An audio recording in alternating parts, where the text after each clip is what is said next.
Now from robotics and care systems to the classroom, and how tech supports learners of all abilities. Matt Giovanniello is the CEO and co-founder of frenalytics, an award-winning platform that personalizes lessons and streamlines IEP progress monitoring in special education and ELL programs, inspired by his grandmother's recovery after a severe stroke. So please welcome to the stage, Matt Giovanniello. Thank you, Jer. Good morning, everybody. Nice to see you all here. Thank you for having me. My name is Matt Giovanniello. I am the proud CEO and co-founder of a company called frenalytics. I don't have any slides. I don't have any pet dogs to share with you today here on stage. I'm sorry, but I hope this discussion and this founding story over my past couple of years leaves you inspired nonetheless. My story goes back to when I was 3 years old. I talk twice as fast now because I didn't say a word until I was 3. My parents knew I was speech delayed. In the late 90s, they didn't want me labeled for having an IEP. When I went through public school, I received speech services. And so I have a little bit of a glimpse into what life looks like for a student who has a learning disability and otherwise needs services to help them access our general education curriculum. But interestingly and semi-ironically, that wasn't necessarily what ultimately inspired me to start frenalytics. It is what keeps me here. When I was 12, my grandma suffered a severe stroke while undergoing open heart surgery on Long Island in New York, where I'm from. I live now in Manhattan, but everything I do, say, and believe by goes back to that founding moment. She was paralyzed on the right side of her body, had irreversible brain damage on her left side. She was left with an aphasia, which meant it was very difficult for her to communicate, but due to her stroke, she also had difficulties with comprehension and long and short-term memory. In short, in 2008, she had a long uphill battle to go through, and yet the technology was not there to support her. In the late 2000s, there were great advancements in physical rehabilitation, but cognitive rehabilitation, not so much. I was a 7th grader at the time in middle school, and I knew a lot about flashcards. I hated them, as I'm sure a lot of us did in our limited experience with flashcards.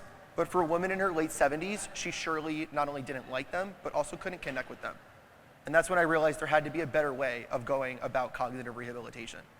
Fast forward slightly, I don't know how to code by this point, but I do know how to work PowerPoint. And so I created a PowerPoint program that introduced her and reintroduced her to these critical concepts and life skills that in special education and for our English language learners are things that students often struggle with or are learning for the first time. On that elderly track, things like her name, her family member's name, and those relationships, her home address, her dog, areas of her house, and favorite things from upbringing were all pieces that we had to teach her and reteach her, let alone how to have a conversation, let alone academics, let alone behaviors and other life skills. We had a long road ahead of us.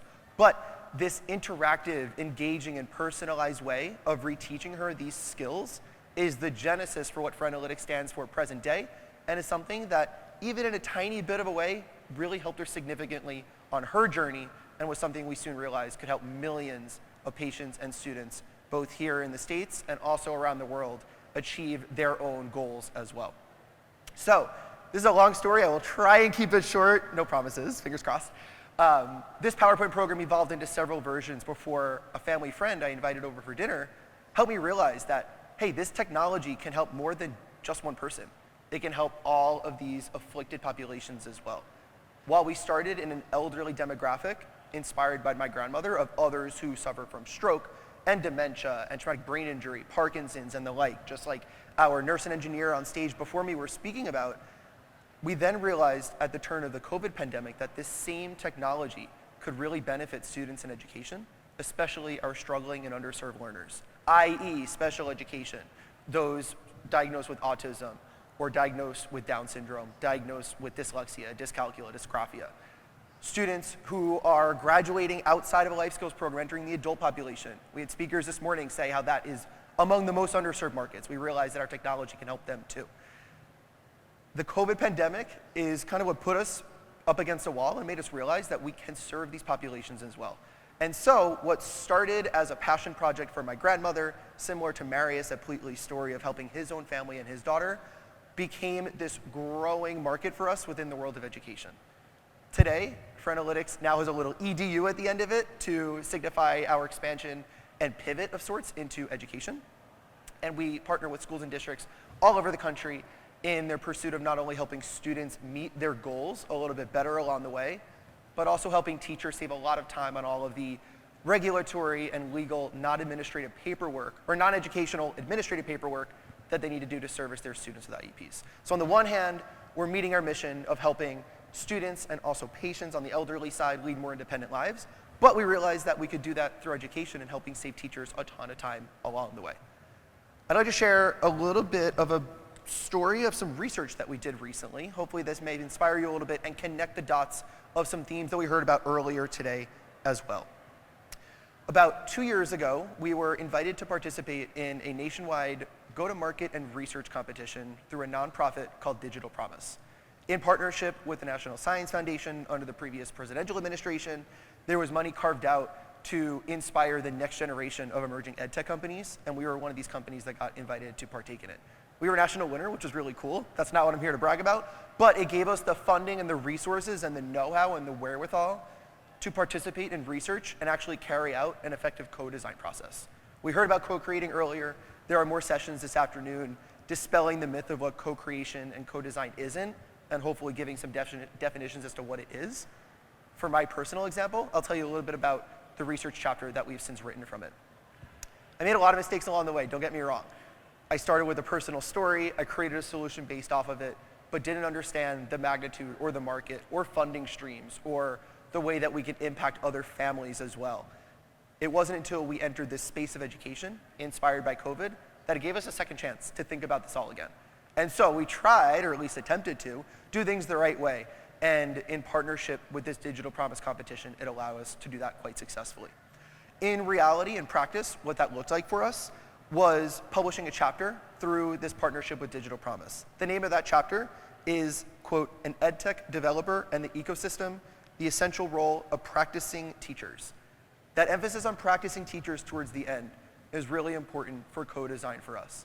So if you leave from this talk with anything, it's regardless of what you're building or regardless of what you're supporting project-wise or regardless of what you're dreaming of, if you can find the folks that you're building a solution for and walk hand in hand with them to help figure out what specifically and pervasively their problems are, you're going to increase your chances of success that much more so than trying to assume or otherwise fill in gaps that you might be finding merely on your own when you're a little bit building in a silo. And of course, I built in that silo, so I'm here to tell the tale. It is a natural piece for a lot of us founders to do, but we learned through this research study that there is, in fact, a better way. It takes more money, it takes more time, it takes more conversations, but it is a more enduring path nonetheless. Before I go into the specifics of this research study and try not to bore you too much, quick show of hands of who's in my group here, who is a part of a startup, who founded a company, who's supporting a startup. Okay, couple hands. Who, sweet, cool. Who do we have that are educators or practitioners? Okay, awesome, great. Do we have any investors, consultants, other interested people in the ecosystem? All right, a couple, awesome. So I hope that some of these takeaways are relevant for each of our groups here. The first was, as we were accepted into this competition, I'll give you a little bit of landscape. There were over 300 companies that applied to this research competition about 3 years ago. 100 got in, we were part of that 100. We were then told in our first meeting through Digital Promise and the NSF that you have to interview 80 people within 6.5 weeks. You need to have 80 customer discovery interviews. I'm like, I couldn't find 80 teachers in any time of year with any time period, no matter how hard I tried. You're asking us to do this in April and May in peak IEP season. I don't think this is going to happen. And they're like, we accepted you for a reason, good luck. And so after 6.5 weeks, we had 89 customer discovery interviews, not only with teachers who are working directly with our students who we're trying to serve, but also the students themselves, which is a little bit of a novel approach. How do we connect directly with students with disabilities to make sure that their voices are considered, their needs are being met, and they're included in this process, because oftentimes they're not. How do we include parents, who's an adjacent population, to the teachers and the students that are being served in this way? How do we include administrators? How do we include outside parties that oftentimes their voices, again, are those gaps that are being filled in rather than being asked directly? So as a part of that 89, we included all of those folks and then some. By the end of our time in this competition, we had interviewed over 250 people. As you might suspect, 250 varying, oftentimes conflicting voices all around the United States, across the ecosystem, can be really complicated to try and dissect. And we have an amazing head of research and design on my team, Caitlin, who led all of these efforts. Distilling all of these voices into common themes is not an easy task, trust me. But by the end of it, it made our thought process and it made our validating metrics that much clearer. And it allowed me to lead with a lot more conviction than we did rather than what we did prior, excuse me. And so that's how we became really clear on this problem we were trying to solve. That's how I realized this technology that conveniently enough we already built was actually the right solution for that problem, and how we went into this ed tech world. Another quick show of hands. We have a couple of different industries here. Who is supporting a company or building a company within education? Okay, a few folks, cool. Who's supporting building across healthcare? Okay, awesome. Other industries, shout it out. Biotech maybe, I don't know, something adjacent, okay. Very cool. So we find ourselves at this unique intersection of healthcare and ed tech, right? If you were to ask me a couple of years ago, I'd probably still say I was a health tech founder. Nowadays, I'm an ed tech founder. I don't know if the label necessarily matters per se. I think this approach of building with empathy and realizing that at my company and many others as well, there's an ability to have a double bottom line. Or as I like to say, we can do well by doing good. I stole that line from a sign on my college campus, but I like to shout it. I'll give credit where credit is due. But I think regardless of the industry that we're building in, regardless of the solution that we've created or the problem that we're trying to solve, there is that empathy layer. I'm really glad that there are a lot of voices here today that are able to give spotlight to exactly that. I only have a couple minutes left. I want to make sure we remain on time. I know I have a little lapel here, but there's got to be a microphone somewhere. I want to make sure as you're hearing some of these details, and I'll get into a little bit more later on of what our technology looks like, that I have an opportunity to answer any questions as well. I'm sticking around for the rest of the day, so if you want to come find me, please go ahead and do so. I'd love to help navigate you on your journey, whatever that might look like, and hear a little bit more about what you're working on and try and give some advice along the way. So think about that now. I'll make sure I leave like 5 minutes or so towards the end to answer any questions. Just a little bit of a shout out there. To take a step back as to how Marius and I got connected, just a little bit of an unwieldy, atypical pattern that, by the way, is more common than you would suspect if you haven't been down it yet. Marius and I, among our two companies, have common investors. And so we got together and we realized that, hey, there's actually money being put towards doing well by doing good. Not all VCs are bad, as we heard on stage before. There are some VCs that are a little bit more attuned to being able to invest in impact and empathy than others. And Marius and I were really fortunate enough to find common investors there. That was around the same time we realized, hey, there's money to be made. We need to find a way that our frenalytics software for progress monitoring and for data collection can be instilled in schools and actually generate revenue so that we have a team and a company to grow. That's when we realized these problem statements were incredibly critical, and the fact that we had to find some sort of funding stream within our crazy school district world. For those who aren't all too familiar, selling into public school districts is not for the faint of heart whatsoever, and it's certainly not getting easier with administrative changes, both at the state, local, and also federal level.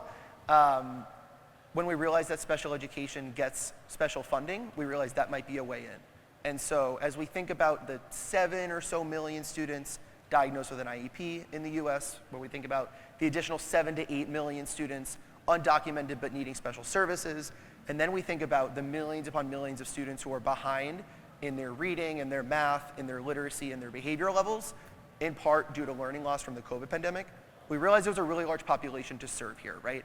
But you have to start somewhere. So a little bit of a lesson that I came about that I think is important for all of us to remember as well. We don't need to attack every demographic, every industry all at once. If you start with a smaller wedge, or you start with a smaller beachhead market, for example, as we did with special education, it allowed us to tap into that really specific funding stream, say, hey, we know your problems, we understand them as well as you do, but we want to work alongside you. We have this solution that's really unique, it's patented, and there's nothing like it on the market. We want to make sure that it is being built alongside the needs of your teachers so it is as effective as we hope it is. And then partner, that keyword partner, with districts to sell into them. We found that to be the magic mix in my founding story, and I imagine many other ed tech companies who have come before me and will come after me. Those are kind of the 3 key pieces there, and something that we validated through all of those customer discovery conversations in that research study. It's really easy to fall into that trap at the beginning of your founder's journey and saying, oh my God, I have this amazing idea, I want to build this amazing solution, and then have a hard time establishing that product market fit or that founder market fit.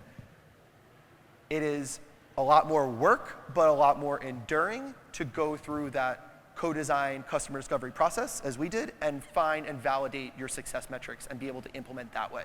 And so while I'm proud to be able to share a little bit of that founding journey here, it remains an uphill battle, I will not lie. But for everybody here who is starting a company or supporting one, it is so worth it, it is so rewarding, it is so validating, and I hope you keep with it. I want to leave a couple of minutes for some Q&A as we wrap up here. Throw your hand up if you don't mind, or shout. I'm happy to answer any questions as we wrap up here. Yeah? We were a national winner, which is awesome. The specifics of how that worked is we went from 100 companies accepted down to 52. It was kind of like American Idol or The Voice, where like all of a sudden you're just like, you're 100, you feel like you're amazing, top of the world that you got accepted, and then overnight, half of you disappear. And then that was the kind of the quarterfinals round, so to speak. And then after that mode, we went to semifinals, where it went from 52 teams to 18 teams. At each stage, when you went from 100 to 52, we received funding from it. From 52 to 18, we received more funding from it. And then from that 18, that was kind of like the semifinals, they established 9 winners and then 9 finalists. We were in that top 9 winner category. We received about $200,000 in non-dilutive funding through this whole experience, which was awesome. Who doesn't love free money? But the positive recognition and notoriety from it was even more validating, and our partnership with Digital Promise on that chapter that came after it was amazing. So, thank you. Thank you, thank you.